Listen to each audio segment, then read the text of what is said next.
Hello, well this is Rhonda and I am at the Santa Fe Skies RV Park in Santa Fe, New Mexico, and I'd like to just say that this was an amazing park to be at. And I think that the reason why they call it Santa Fe Skies is because literally you can see the sky from every single spot in here. I mean, it is awesome. There are some trees, not a lot of trees, but you know, the time that we're here in the month of August is absolutely just beautiful. But you know what? My favorite part, literally, of the whole park is the laundry room and the bathrooms. Absolutely amazing. They're clean. They actually smell good.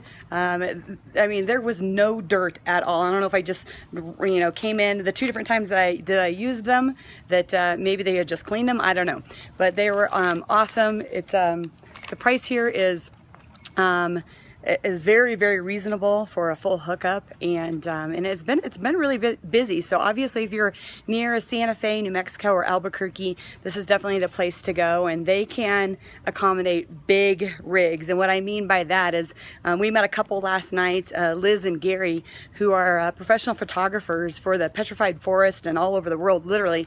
And their rig that they have is 77 feet long. So it's a Prevost bus, and they're pulling a trailer with all of their equipment. You can kind of see it right back here.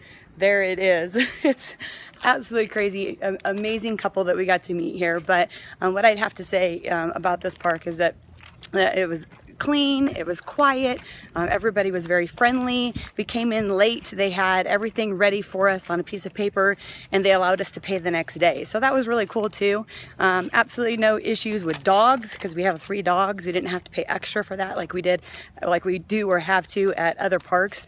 And it's just, you know, it's just awesome. Very, like I said, very clean and friendly. So I would definitely give it a thumbs up, and 5 stars. Unless you're looking for like swimming pools and all that kind of stuff, you're not going to get that here. But it has been an awesome environment. Everybody had their dogs, and I'll have to say the Wi-Fi was pretty good until about 10 o'clock at night when everybody was on it. And the only stipulation is that I couldn't get back on it the next days because I had already exceeded my 1 gigabyte in downloads. Haven't dealt with that before, but it's been awesome. So thank you for stopping by, and definitely if you're going to be in the Santa Fe, Albuquerque, New Mexico area, check out the Santa Fe Skies. We loved it.